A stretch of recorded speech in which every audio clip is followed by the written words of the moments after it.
a person running, cars traveling down a road, a burning log, waves breaking on a beach. What do all of these things have in common? They are all examples of energy, and that energy, when it's traced back to its source, comes from the sun. As you watch this program, think about how do we get energy from the sun, and how can there be so many different forms of energy? Virtually all of the energy that warms the surface of Earth and sustains life on the planet comes from the sun. The sun radiates energy in the form of electromagnetic waves that travel to Earth at the speed of light. These waves have various lengths and frequencies that together make up the electromagnetic spectrum. At one end are high-energy gamma rays with very short wavelengths. And at the other end are radio waves with long wavelengths and lower energy. Close to the middle is a narrow band of waves called visible light that we see as different colors. Electromagnetic waves provide Earth with both heat and light. When the sun's energy reaches Earth, some is reflected off the clouds, some dissipates into the atmosphere, and some hits the ground where it's either reflected or absorbed. The energy that's absorbed turns to heat and is re-radiated back into the atmosphere. The energy now has longer wavelengths and lower energy. It is more easily absorbed by gases and warms the atmosphere. The warming of the Earth and the lower atmosphere, in part, is dependent on the type of surface the sun's rays strike.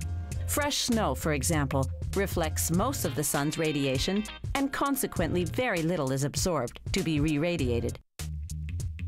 A blacktop road, on the other hand, absorbs much more radiation, and so emits a great deal of long-wave radiation. That's why blacktop roads are so hot in summer. The intensity of the sun also depends on the angle of the rays striking Earth's surface. When the sun is directly overhead at the equator, the rays are concentrated and hot. Near the poles, the rays strike the Earth at a more oblique angle. The same amount of sun's rays warms a much larger area of the surface of the Earth. This is the main reason why the temperatures are cooler in temperate and polar regions than in the tropics.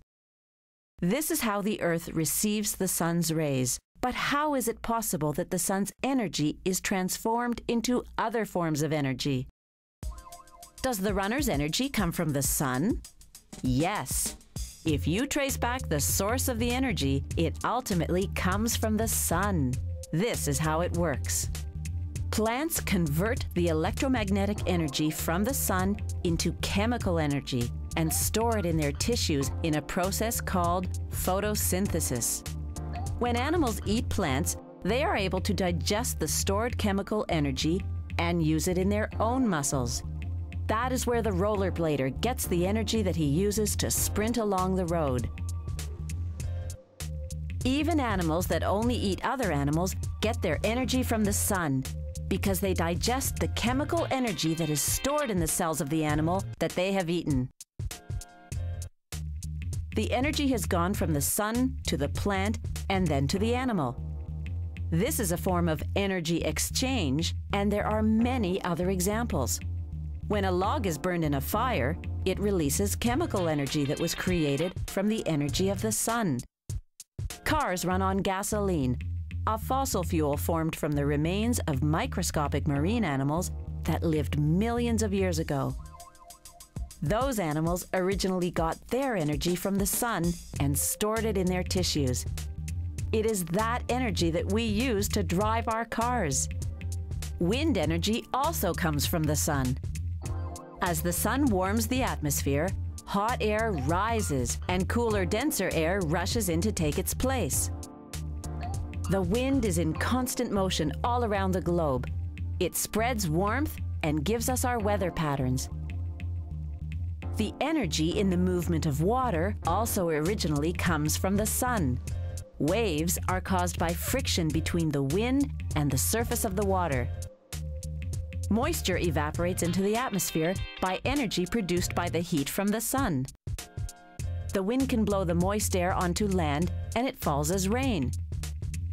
Rainwater gathers in streams and rivers and rushes downstream over rapids and waterfalls, releasing energy. These are all different forms of energy. But where did that energy originally come from? The sun. The sun is the source of energy that sustains our planet.